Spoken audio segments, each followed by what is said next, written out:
अस्सलामुअलैकुम वरहमतुल्लाहि वबरकातुहू। मैं कामरान अली अनमोल फ़ीड मिल तरक्की वंडा रहीम यार ख़ान से आप सब दोस्तों से मुखातिब हूँ। आज माशाल्लाह से जी लाहौर शहर के लिए माशाल्लाह से जी गाड़ी लोड हो रही है। लाहौर में हमारे मुअज़्ज़ज़ कस्टमर जनाब सैयद आसफ़ अली शाह साहब, उनका माशाल्लाह से ये गाड़ी पर माल लोड हो रहा है। अभी ये गाड़ी लोड होकर लाहौर की तरफ रवाना हो जाएगी। हमारे यहाँ फ़ीड मिल में अल्हम्दुलिल्लाह से जी 8 इक़साम की फ़ीड तैयार की जाती है।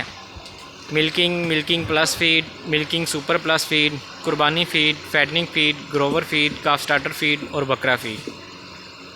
और ये तमाम फ़ीड अल्हम्दुलिल्लाह से जी साफ़ सुथरी और मेयारी अशिया से तैयार की जाती हैं ताकि जानवरों की सेहत में बेहतरी आ सके।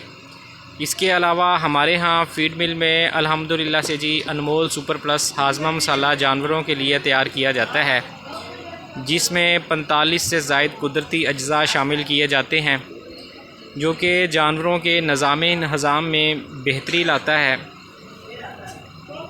हमारा नारा जी किसान की तरक्की पाकिस्तान की तरक्की है। दुआ करता हूँ अल्लाह पाक सब दोस्तों के कारोबार में मालो जान में खैर बरकत अता फ़रमाएँ। दुआओं में याद रखिएगा जी। अल्लाह हाफ़िज़।